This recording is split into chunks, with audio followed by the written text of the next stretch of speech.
नवरात्र उत्सव 2025 आज जुजरी मार्च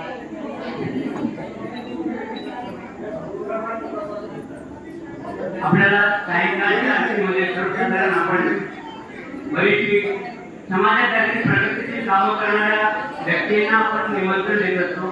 त्यांच्यासाठी संध्याकाळची वेळ आपण राखड ठेवली आहे. आज आपल्याला योगा नगरसेवक